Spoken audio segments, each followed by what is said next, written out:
eu sou o professor Renato, sou o professor responsável pela eletiva de Filosofia Contemporânea, que a gente vai trabalhar agora nesse módulo. O tema dessa disciplina é a fenomenologia ou uma introdução à fenomenologia do filósofo alemão Edmund Husserl.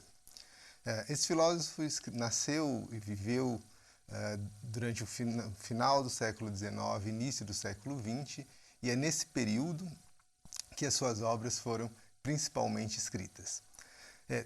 Esse curso trata-se, na verdade, de uma introdução, como eu disse, ao pensamento de Husserl, uma vez que esse filósofo abordou variados temas e nós escolhemos aquele que parece fundamental para um curso de introdução que diz respeito à própria concepção de fenomenologia. E essa abordagem vai se dar a partir de 3 eixos fundamentais que eu já explicito agora, que são o sentido do projeto fenomenológico em Husserl, a exploração de alguns conceitos essenciais desenvolvidos por ele e a recepção da fenomenologia husserliana por aqueles que se autodenominaram seus herdeiros. Quer dizer, aqueles filósofos que, após Husserl, reivindicaram esse pensamento para produzir a sua própria filosofia. O foco, assim, do curso é os limites que a compreensão da fenomenologia em Husserl nos permite, ou melhor dizendo, nos permite extrair daquilo que ele próprio pensou em comparação com o que os seus pósteros depois escreveram. É por isso que essa abordagem introdutória ao pensamento do Husserl, a fenomenologia husserliana, não pode deixar despercebida essa recepção ou uma breve história da recepção de seu pensamento. Isto é, aquilo que o próprio Husserl deu a pensar, ainda que em certo sentido, desrespeitando as intenções originais de Husserl. Essa delimitação é importante porque durante muito tempo se fez uma espécie de fenomenologia de tudo, né? Virou um pouco moda falar sobre qualquer coisa e dizer que isso era fenomenologia, sem que houvesse uma preocupação que o domínio próprio da investigação fenomenológica, isto é, aquele domínio conforme era entendido por Husserl, fosse efetivamente resguardado. Acerca dessa temática, e para começarmos a lidar com esses 3 eixos que eu acabei de elencar, eu penso ser pertinente partirmos numa alusão muito breve a 2 herdeiros de Husserl, Jean-Paul Sartre e Maurice Merleau-Ponty. Sartre, no subtítulo da sua principal obra, O Ser e o Nada, e uma obra que ele escreve explicitamente sobre a inspiração da fenomenologia de Husserl, ele escreve esse subtítulo colocando lá se tratar de um ensaio de ontologia fenomenológica. Quer dizer, no mesmo gesto se conciliava ali o projeto ontológico de compreensão da realidade humana, caro ao existencialismo de Sartre, e as ferramentas fenomenológicas possíveis, dizia Sartre, apenas graças às investigações de Husserl. É nesse mesmo sentido que Merleau-Ponty vai se referir à sua própria recepção da fenomenologia.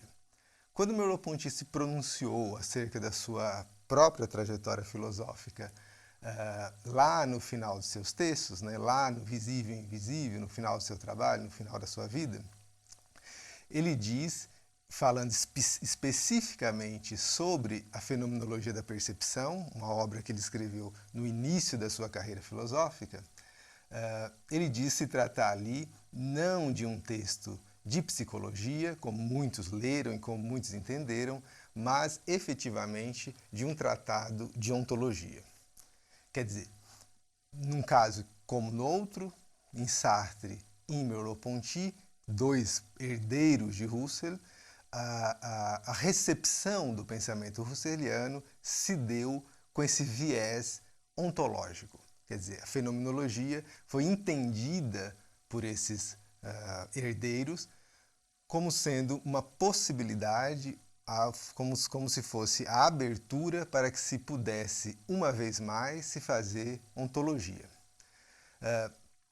Essa breve alusão à recepção dos trabalhos de Husserl evidencia, assim, essa inflexão ontológica do uso que se fez de seu pensamento, o que exige de nós uma primeira pergunta.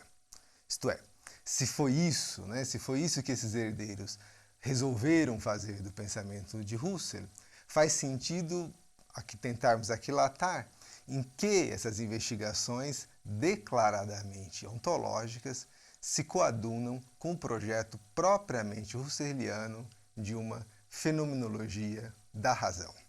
Quer dizer, em que sentido uma fenomenologia do ser, como pretendiam esses herdeiros de Husserl, está de acordo com essa fenomenologia da razão explicitamente cunhada por Husserl e que representava o seu projeto filosófico. É certo que Husserl fala, desde o início dos seus textos, desde o início do seu trabalho filosófico, da necessidade de um retorno às coisas mesmas.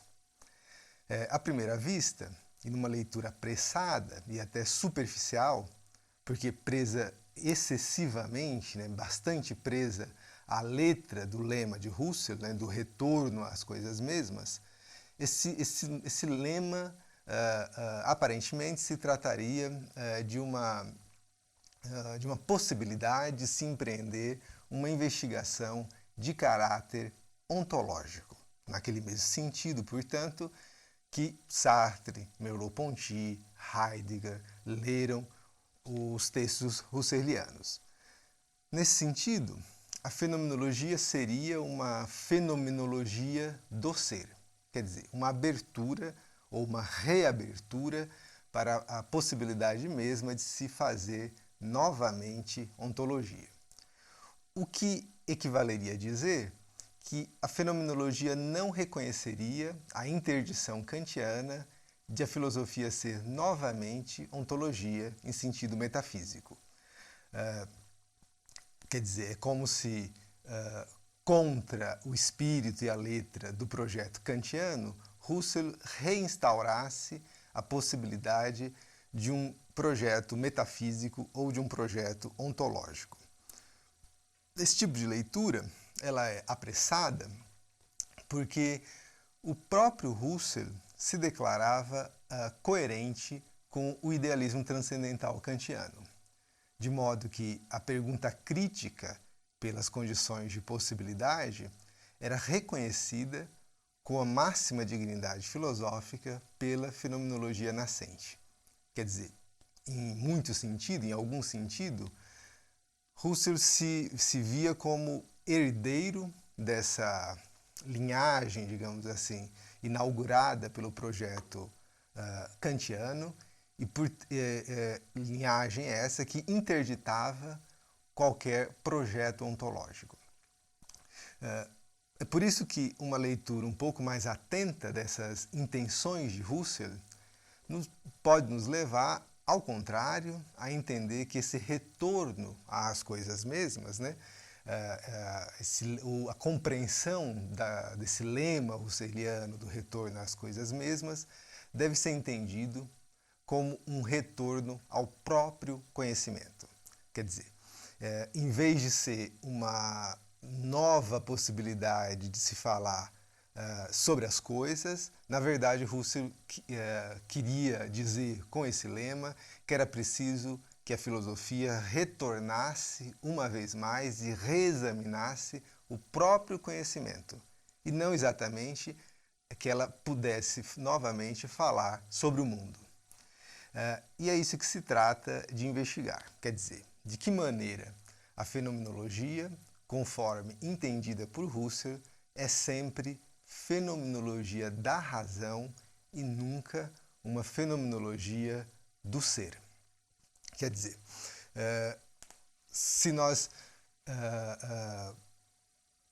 entendermos a leitura que esses herdeiros de Husserl fizeram do pensamento russeliano como uma inflexão ontológica. E se nós reconhecermos, em alguma medida, que as intenções de Husserl operavam na contracorrente desse projeto ontológico, é possível estabelecer uma espécie de oposição entre o que esses herdeiros pretendiam, quer dizer, uma fenomenologia do ser, e aquilo que o próprio Husserl entendia como sendo a fenomenologia, isto é, uma fenomenologia da razão. E essa primeira distinção, né, entre o campo ontológico e o campo propriamente fenomenológico, que está no núcleo da distinção entre uma atitude natural e uma atitude fenomenológica, de que fala expressamente o Husserl, seja nas suas lições sobre a ideia da fenomenologia, seja num texto muito mais denso, muito mais acabado, Ideias 1. Tanto num quanto no outro, Husserl explicita o sentido da fenomenologia e recusa, né, qualquer aproximação do projeto da sua filosofia com uma reambientação de alguma forma da dimensão ontológica da filosofia. Isso, como eu disse, fica explícito tanto no texto de Ideias quanto no pequeno texto Ideia da Fenomenologia. E logo na primeira lição desse texto, né, do Ideia da Fenomenologia, Husserl estabelece de forma bastante clara essa distinção. Ele diz, na primeira lição, no primeiro parágrafo que abre a primeira lição sobre a fenomenologia, a primeira de 5 lições que ele escreve sobre a fenomenologia, ele diz lá: o pensamento natural da vida e da ciência, despreocupado quanto às dificuldades da possibilidade do conhecimento, o pensamento filosófico definido pela posição perante os problemas da possibilidade do conhecimento. Quer dizer, esses dois campos que Husserl delimita nessa primeira lição, aquele do pensamento natural e aquele do pensamento filosófico, operando já desde o início em sentidos completamente diferentes. No primeiro caso, o campo do pensamento natural, quer dizer, da nossa atitude espontânea em relação às coisas, em relação ao mundo, com a intenção de manipular essas coisas, e também aquela atitude do cientista que se dirige às coisas para tentar conhecê-las, esse é o campo próprio, terreno da atitude ou do pensamento natural, e o pensamento filosófico. O pensamento filosófico, ou a atitude filosófica, ou ainda, se vocês quiserem, a atitude fenomenológica, que se caracteriza por uma espécie de recuo epistemológico, porque ele realiza a pergunta sobre a possibilidade mesma do conhecimento. Dito de outra maneira, em vez de se pôr imediatamente a conhecer, como faz o cientista, como fazemos todos nós na atitude cotidiana, a filosofia em regime fenomenológico se preocuparia com as condições de possibilidade do conhecimento em vez de se pôr ingenuamente a conhecer o que quer que seja. Nesse sentido, fica bastante evidente a aproximação, digamos assim, desse projeto husserliano, ou da forma como Husserl entendia o campo próprio da filosofia, o campo próprio da fenomenologia, e o projeto kantiano, que também investigava as condições de possibilidade do conhecimento. Dessa forma, o pensamento natural, isto é, aquele que é definido pela atitude natural, é o pensamento do homem comum e do cientista, que se dirigem imediata e ingenuamente em direção às coisas, com a intenção de conhecê-las. Não há nessa atitude qualquer dúvida ou mesmo qualquer preocupação com as condições de possibilidade do conhecimento. Bem diferente disso, e até contrariamente a isso, a atitude filosófica ou fenomenológica. Nesse caso, no caso da atitude fenomenológica, trata-se não de se pôr ingenuamente a conhecer o que as coisas são, mas de estabelecer de forma precisa a preocupação fenomenológica com a própria possibilidade do conhecimento, com a própria condição de acesso às coisas. Quer dizer, é como se antes, muito mais do que antes de se conhecer, fosse preciso estabelecer as condições de possibilidade do conhecimento, a delimitação é um pouco mais radical. Não se trata de um antes e um depois, no caso da filosofia, mas como a exclusividade de terreno. A filosofia ela trataria apenas e tão somente de estabelecer de forma rigorosa essas condições de possibilidade, a estabelecer a relação entre os fenômenos como modos subjetivos de doação, isto é, os objetos entendidos como fenômenos, e a consciência. Seria apenas disso que a filosofia se ocuparia.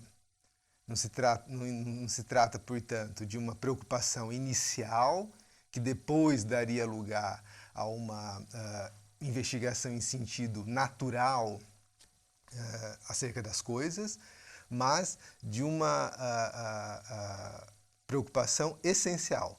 Quer dizer, do início ao fim, a filosofia seria apenas isso. Ela não disputaria, melhor dizendo, ela não disputaria com as ciências, com as demais ciências, uma melhor explicação sobre o significado das coisas. E Husserl insiste nessa distinção, representada por essa dupla atitude, atitude natural de um lado, atitude fenomenológica do outro, sob pena de perdermos, se não compreendermos essa diferença, o sentido da empreitada fenomenológica. Em Ideias 1, quando pela primeira vez Husserl apresenta a fenomenologia como uma filosofia transcendental, essa mesma delimitação, aquela que apareceu e que eu acabei de citar nas lições sobre a fenomenologia, essa mesma delimitação reaparece de maneira tão explícita, tão enfática, quanto quanto aquela que estava lá em Ideia da Fenomenologia.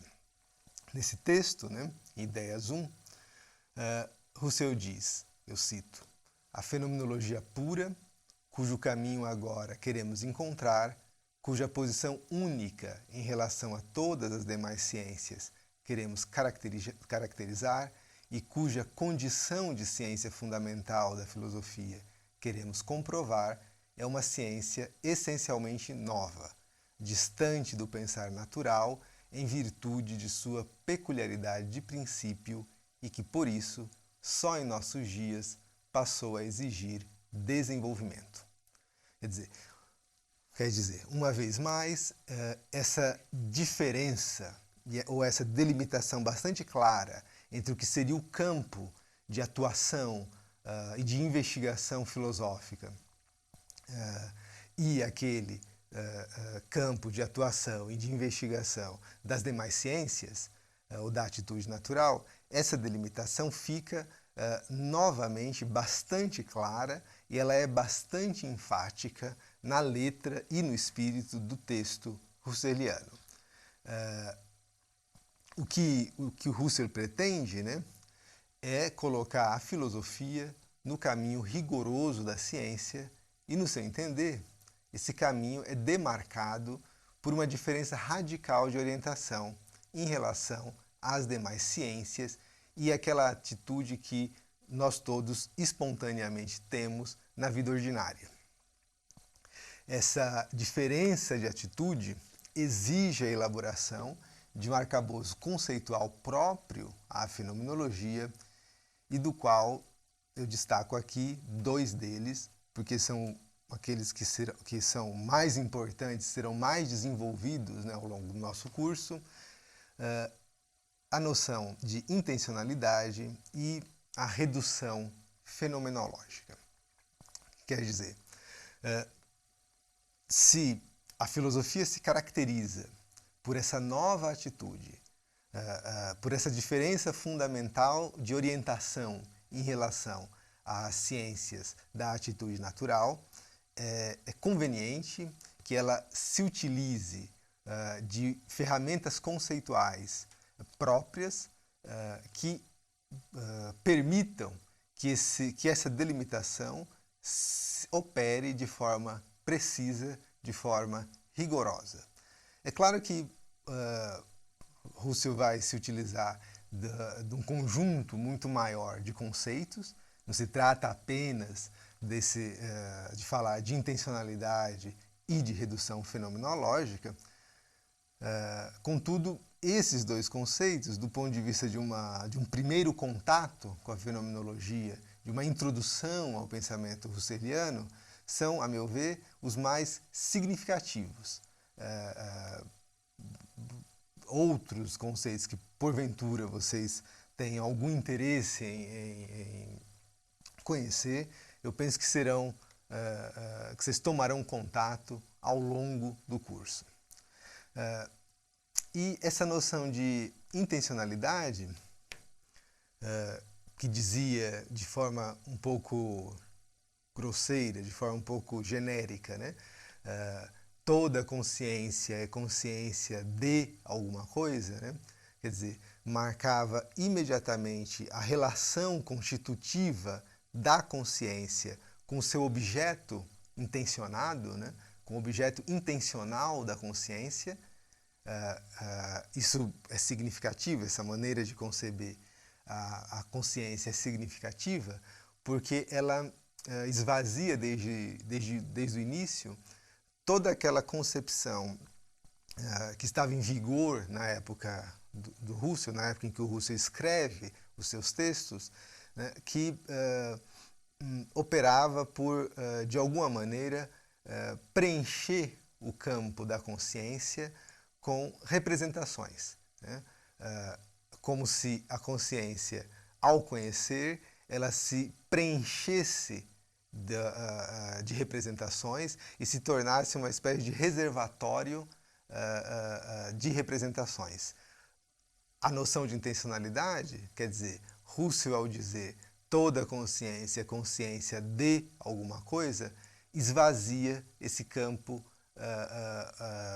transcendental, esvazia o campo da consciência.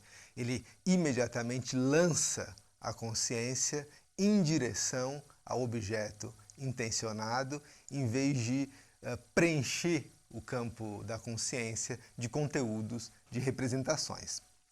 E essa noção de intencionalidade, Husserl, como eu disse, foi buscar em Franz Brentano, né, que foi professor do Husserl, que, por sua vez, Brentano retira essa noção do termo escolástico intentio. A nós interessa muito mais do que a história, né, desse resgate, muito mais a compreensão do sentido que esse conceito adquire em Husserl no interior da distinção entre orientação natural e orientação fenomenológica. Do ponto de vista da evolução do pensamento de Husserl, trata-se do Husserl de ideias 1, né, esse que eu acabo de citar, Husserl de ideias 1, e não daquele que ganhou a cena filosófica com a publicação de suas investigações lógicas. O que eu quero dizer com isso? A noção de intencionalidade presente nas investigações lógicas, que é um texto lá de 1900, quando Husserl apresenta ou fala pela primeira vez em fenomenologia, é uma noção significativamente diferente daquela noção da mesma intencionalidade que aparece 13, 15 anos depois em Ideias 1. O fundamental do ponto de vista de uma fenomenologia transcendental, ou de uma concepção transcendental da filosofia, é a forma como esse conceito aparece em Ideias 1. Diferentemente da atitude natural, como eu insisti um pouco no início, a fenomenologia não se dirige às coisas com a intenção de ingenuamente conhecê-las, né? Mas ela se relaciona, se dirige, tenta aprender fenômenos. Quer dizer, os fenômenos, que são os objetos, né, entendidos como os múltiplos modos subjetivos de doação desses mesmos objetos à consciência. Quer dizer, o objeto é entendido apenas como fenômeno e não como coisa dada lá no exterior, na natureza, em relação à qual a consciência se direcionasse. Porque se assim fosse, né, eu recairia no problema cartesiano de resolver a questão da correspondência entre a ideia que eu tenho da coisa e a própria coisa, a correspondência dessa ideia com o ideado, né, com a coisa fora da consciência. Husserl, de alguma maneira, elimina essa distância, ou elimina essa oposição cartesiana entre o interior e o exterior, reduzindo o objeto apenas à sua dimensão fenomênica, quer dizer, apenas à sua concepção como múltiplo ou com múltiplos modos subjetivos de doação. O objeto ele é apenas e tão somente esses modos subjetivos de doação. Quer dizer, ele se esvazia no interior da sua relação com a consciência. Não há mais um fora, não há mais um exterior em relação ao qual a consciência tivesse que, de alguma maneira, medir a conveniência da ideia que ela produziu. O objeto assim ele é entendido apenas como fenômeno. E sequer é válida, nesse momento, a distinção kantiana entre fenômeno e coisa em si. Quer dizer, entre aquilo que se dá à consciência do ponto de vista do conhecimento e o que a coisa seria nela mesma para além da relação subjetiva que eu tenho que ter com essa coisa. Tudo agora será fenômeno para uma consciência cujo modo de ser, cujo único modo de ser é se dirigir como intenção a esses objetos. Entendamos, o objeto é agora seus múltiplos modos de doação, isto é, fenômenos, e ele se apresenta sempre à sua instância de apreensão, a consciência. Toda consciência é consciência de, né? Toda consciência é consciência de alguma coisa, quer dizer, cada ato da consciência tem como correlato um objeto intencional. Para Husserl, é essa relação primeira entre os objetos fenomênicos e a consciência que responde por sua unidade, sem haver qualquer necessidade de um ato do juízo que, posteriormente, unificaria essas experiências. Quer dizer, uma outra novidade, né, dessa concepção intencional, dessa concepção propriamente fenomenológica da consciência. É a própria relação da consciência com o objeto entendido como fenômeno, quer dizer, entendido como os múltiplos modos subjetivos de doação, é essa própria relação que vai responder pela unidade do objeto. A unidade do objeto ela não vai ser alcançada como se pretendia antes, como sendo uma atitude do juízo, né, que posteriormente responderia por essa unidade. Então, é no próprio movimento intencional da consciência, por esse próprio conceito de intencionalidade que o objeto ganha a sua unidade. O outro conceito que eu citei para vocês e que nós devemos compreendê-lo minimamente, né, e que aparece com o mesmo grau de importância que aquele da intencionalidade da consciência, é o de redução fenomenológica ou epoquê.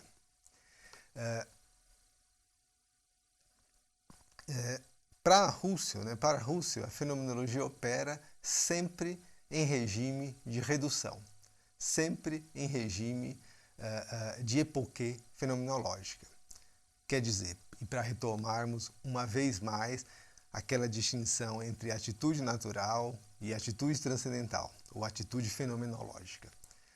Diferentemente da atitude natural, a fenomenologia não esboça qualquer tese de existência sobre seus objetos, simplesmente porque seu objeto é inteiramente fenomênico, isto é, inteiramente subjetivo. A fenomenologia, pensa Husserl, não disputa com as ciências a melhor explicação acerca dos objetos mundanos. Bem ao contrário, né? Esse divórcio entre a filosofia e a ciência, em que a preocupação da filosofia é outra em relação àquela da ciência, esse divórcio realizado já no século XVIII, é respeitado por Husserl, de maneira que não faz sentido a filosofia tentar disputar, tentar apresentar uma explicação mais completa, uma melhor explicação sobre os objetos em comparação com aquela explicação dada pelas demais ciências, ou pelas ciências da atitude natural.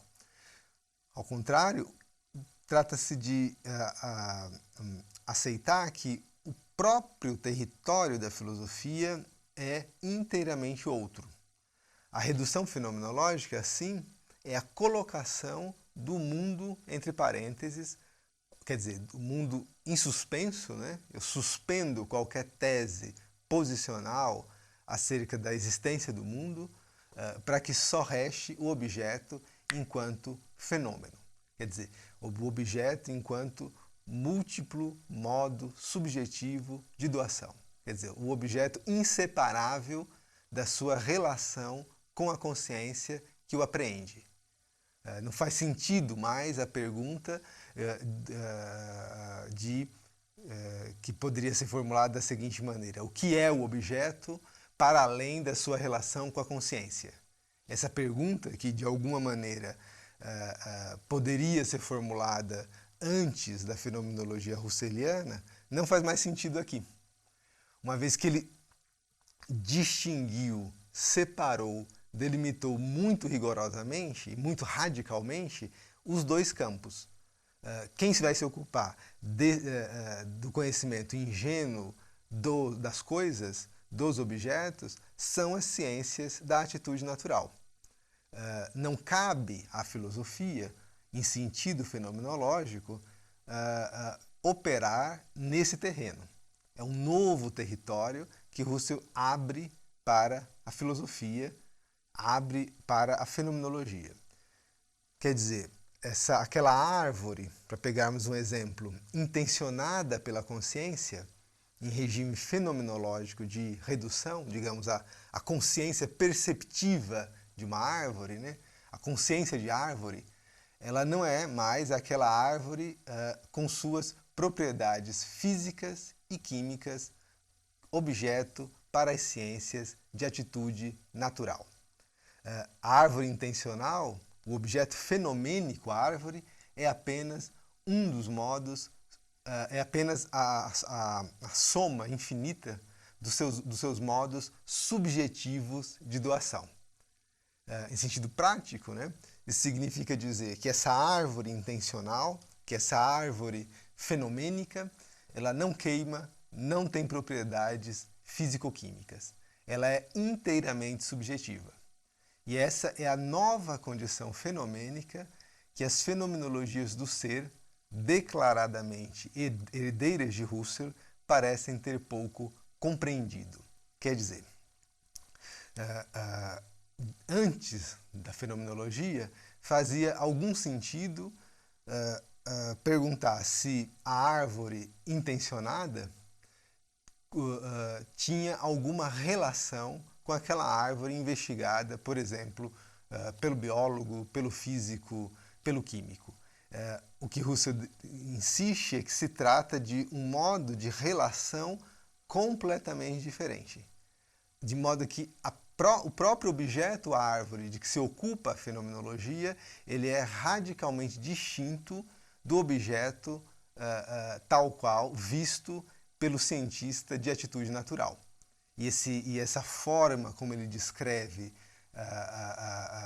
esse objeto intencional, ela é bastante significativa, né? Ele diz, essa árvore intencional não tem propriedades físico-químicas, ela não queima, ela não tremula lá fora, como diante do vento, por exemplo.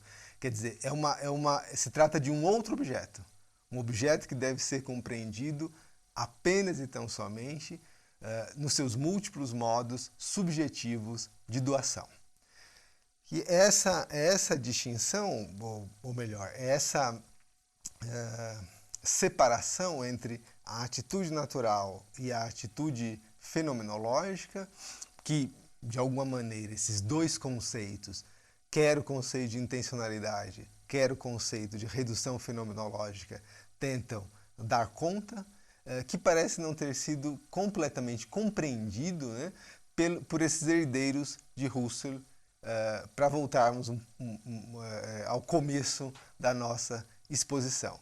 Quer dizer, eu dizia ali que quando os pósteros, os filósofos que, sob inspiração da fenomenologia husserliana, pretenderam também fazer fenomenologia ou prolongar a investigação fenomenológica, eles a entenderam como uma espécie de fenomenologia do ser, ou como um campo aberto para que se pudesse fazer ontologia, quer dizer, para que se pudesse falar das próprias coisas da mesma maneira que o cientista de atitude natural fala dessas coisas. O que Husserl insiste é que é justamente essa possibilidade que está interditada. E se trataria de uma incompreensão do sentido do projeto fenomenológico operar ainda com essa espécie de desrespeito, né, à delimitação de território que Husserl tentou estabelecer. Se nós nos reportarmos uma vez mais, quer aos textos do Sartre, quer aos textos do Merleau-Ponty, a gente percebe que essa confusão, ou essa leitura da fenomenologia como uma fenomenologia do ser, aparece de forma bastante clara nos escritos desses herdeiros de Husserl. Só para vocês terem uma ideia, num texto intitulado, num pequeno texto que Sartre escreve em 1939 e que é intitulado Uma ideia fundamental da fenomenologia de Husserl, a intencionalidade, e depois de fazer todo o elogio da fenomenologia husserliana, todo o elogio dessa noção de intencionalidade e de que maneira essa noção nos fazia, naquela época, avançar em relação ao que se produzia como filosofia e como epistemologia naquela época, Sartre diz o seguinte, né? Comecei pelo conhecimento para melhor me fazer entender. A filosofia francesa que nos formou não conhece quase nada além da epistemologia. Mas para Husserl e os fenomenólogos, a consciência que tomamos das coisas não se limita em absoluto ao conhecimento delas. O conhecimento ou pura representação é apenas uma das formas possíveis da minha consciência de tal árvore. Posso também amá-la, temê-la, detestá-la, e essa superação da consciência por si mesma, que chamamos de intencionalidade, reaparece no temor, no ódio e no amor. Quer dizer, percebam aqui essa maneira um pouco ambígua, né? Em que a noção de intencionalidade é retomada, por um lado, em seu aspecto epistemológico, por outro lado, na própria superação desse aspecto. Num sentido, Husserl até admitiria que a consciência, ou que a intencionalidade da consciência é mais do que conhecimento.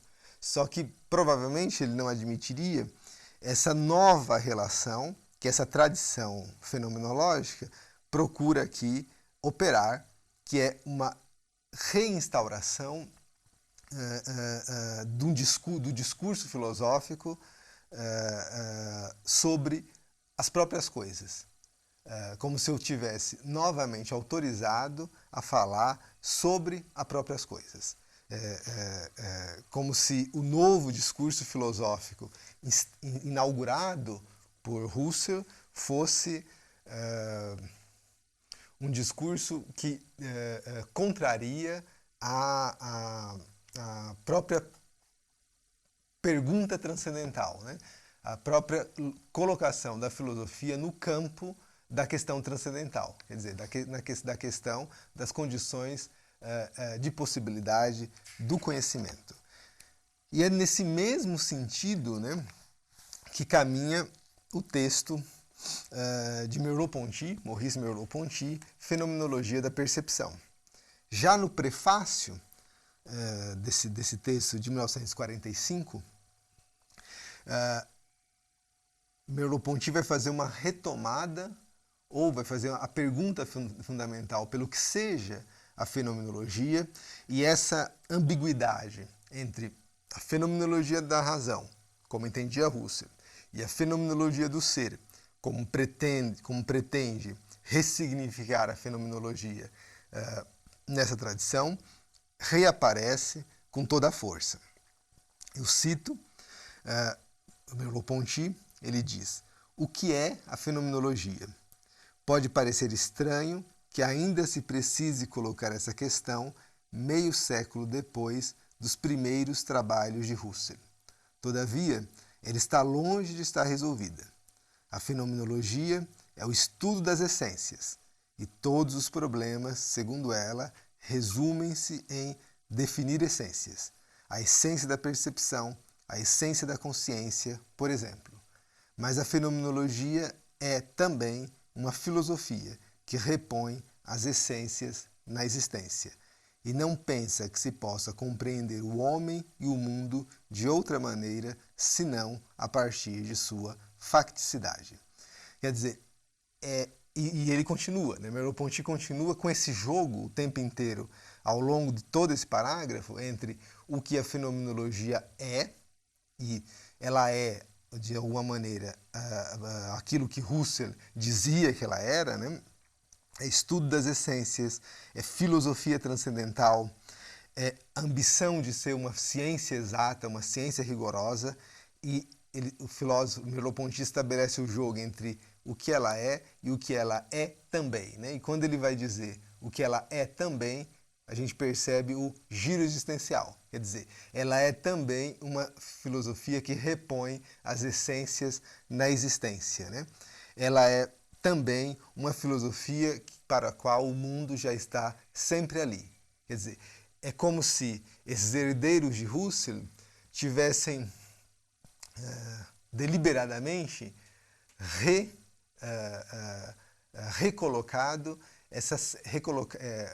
recolocado no sentido de desrespeitado essa distinção que Husserl tanto se esforçou em diferenciar, aquela do território da atitude natural e o território da atitude propriamente fenomenológica.